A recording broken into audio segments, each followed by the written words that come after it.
Buenas tardes. Con su venia, señora presidenta. Adelante, diputada. Estimada asamblea, el dictamen que ahora se pone a su consideración lleva implícito un mensaje directo a nuestros pueblos indígenas. En México, por fin, los pueblos indígenas y afromexicanos serán atendidos, escuchados y sobre todo se les devolverá su lugar en la historia. Hoy les presento aquí un dictamen que significa al mismo tiempo la muerte y la vida. La muerte de un sistema fallido y la vida de una nueva esperanza. Ciertamente, el régimen anterior creó una Comisión Nacional para el Desarrollo de los Pueblos Indígenas, cuyos sustentos fueran la ideología de la asimilación. Esta política de la asimilación fue rechazada permanentemente por nuestros pueblos y comunidades. Ciertamente, nuestros pueblos indígenas se organizaron en movimientos sociales y políticos para demandar el reconocimiento de un conjunto de derechos articulados en torno a la autonomía y libre determinación. Se lograron avances, pero siempre considerando a nuestros pueblos y comunidades como necesitados de tutelaje. Por ello, el nuevo escenario político obliga que la nueva relación entre los pueblos indígenas y el Estado pase por abordar el alcance del poder comunal comunitario para el ejercicio del autogobierno, reconocerles personalidad jurídica y como sujetos de derecho público. Esta situación tiene que ver básicamente con 5 dimensiones que sustancian la autonomía y libre determinación de los pueblos indígenas: el derecho a la no discriminación, el derecho al desarrollo y el bienestar, el derecho a la integridad cultural, el derecho a la tierra, territorios y recursos naturales y el derecho al autogobierno y participación política. Hoy, el dictamen que se presenta refleja esta nueva institucionalidad y uno de los temas fundamentales en esta nueva institucionalidad indígena es la promoción del desarrollo indígena con identidad propia o según el principio del buen vivir, como lo han hecho países hermanos. Esta nueva concepción de desarrollo sustituye a aquella que durante décadas del siglo pasado supuso la asimilación e integración del indígena a la cultura nacional a través del indigenismo. De esta manera, la incorporación del desarrollo se afianza como vector de políticas y acciones programáticas y eje organizador de la institucionalidad estatal. En muchos países latinoamericanos, el énfasis en el desarrollo se ha proyectado en la nominación de las instancias especializadas en materia indígena, como el caso de México con la Comisión Nacional para el Desarrollo de los Pueblos Indígenas. El riesgo que supone centrarse solo en la institucionalización de desarrollo es que termine imponiéndose un enfoque economista y desarrollista que solo sirva para reproducir la lógica capitalista neoliberal, generando más desigualdad y exclusión social. Esto es lo que hacía la anterior comisión. Hoy, con la creación del Instituto Nacional de los Pueblos Indígenas, venimos a implementar y fomentar un desarrollo indígena con identidad propia. Por ello, en el dictamen se proponen los siguientes cambios sustanciales. En primer lugar, la naturaleza del nuevo organismo está pensada en términos de transversalidad e intersectorialidad.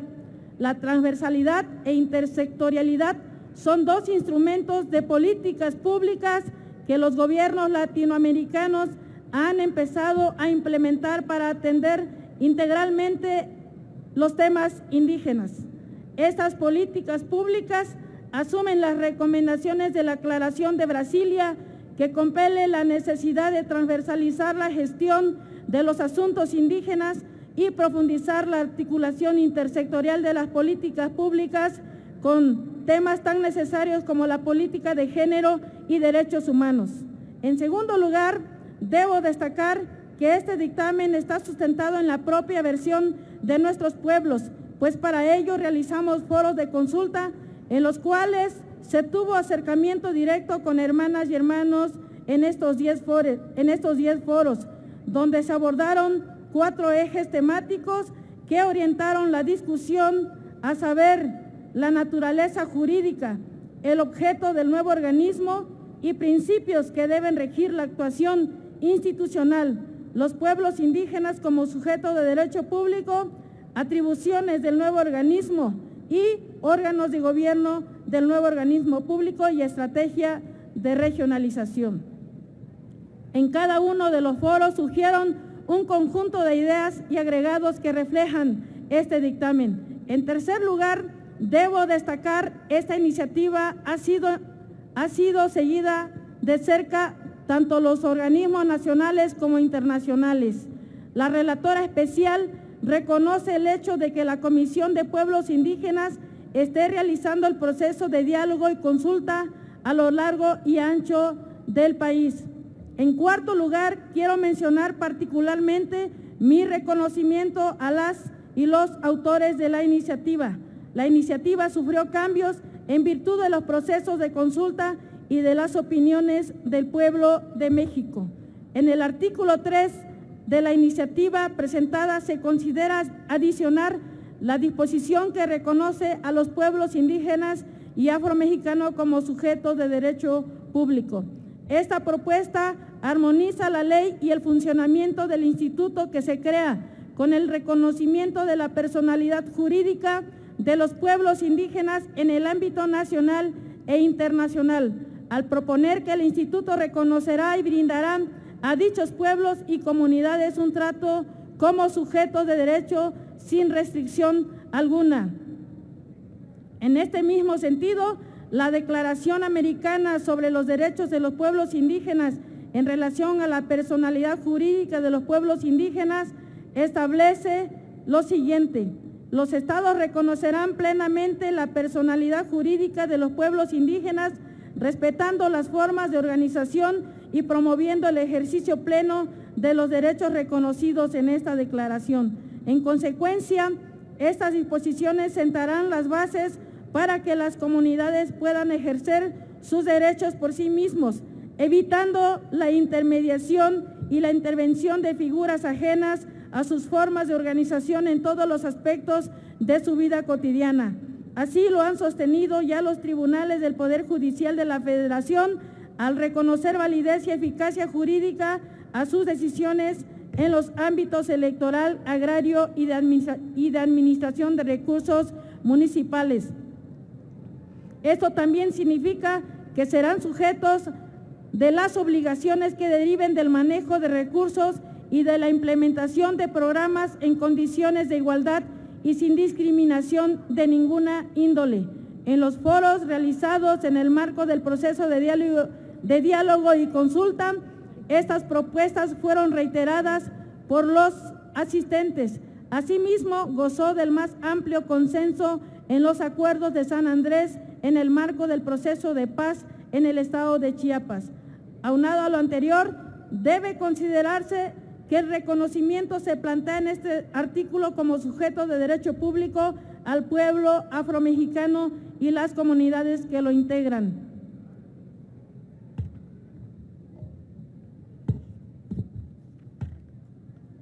Las disposiciones que se adicionan reconocen y respetan el derecho de libre determinación y como una expresión de esta, la autonomía. Con ello, en la actuación de la nueva instancia que se propone crear, este derecho será la base fundamental para la realización de todos los derechos de que son titulares los pueblos indígenas, incluidos los relativos a las tierras, territorios y recursos o bienes naturales, a los sistemas normativos, a la participación y representación políticas y al patrimonio cultural, entre otros. Además, de conformidad con el artículo 2 de la Constitución Federal, se habrá de dar cumplimiento atendiendo las especificidades culturales, concepciones, realidades y aspiraciones de vida de los pueblos indígenas, a fin de que a través de la autonomía decidan sus formas de convivencia y organización social, económica, política y cultural.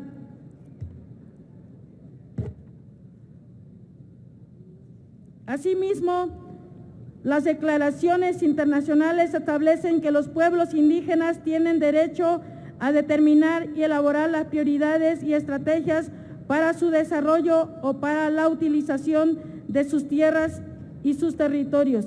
El Convenio 169 de la OIT, en su artículo 7, numerales 1 y 3, establece que los pueblos interesados deberán tener el derecho de decidir sus propias prioridades y de controlar en la medida de lo posible su propio desarrollo económico, social y cultural, además de participar en la formulación, aplicación y evaluación de los planes y programas de desarrollo nacional y regional susceptibles de afectarles directamente, por lo que los gobiernos deberán de velar que se efectúen estudios en cooperación con los pueblos interesados a fin de evaluar la incidencia social, espiritual y cultural y sobre el medio ambiente que las actividades de desarrollo previstas puedan tener sobre estos pueblos.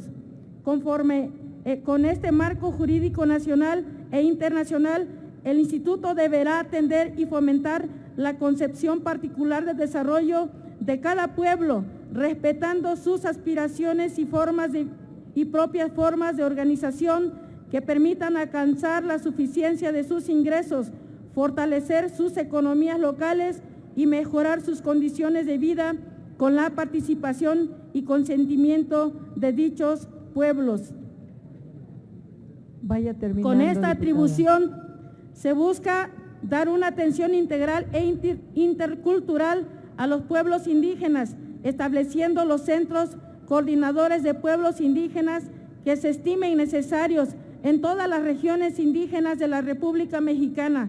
Se propone adicionar un nuevo artículo 9 para establecer que la ley se interpretará de conformidad con la Constitución y con los instrumentos internacionales en la materia, favoreciendo en todo tiempo la protección más amplia de los derechos colectivos de los pueblos y comunidades indígenas, así como de los derechos individuales de las personas indígenas. Esta disposición concreta y explícita el mandato constitucional dirigido a todas las autoridades de brindar la protección más amplia posible a los pueblos y comunidades indígenas en cumplimiento del principio pro persona. Por todo lo anterior, pido a ustedes, diputadas y diputados, la aprobación de este dictamen que hoy, a nombre de la Comisión de Pueblos Indígenas de esta Cámara de Diputados de la 64 legislatura, tengo el honor de presentarles. Muchas gracias.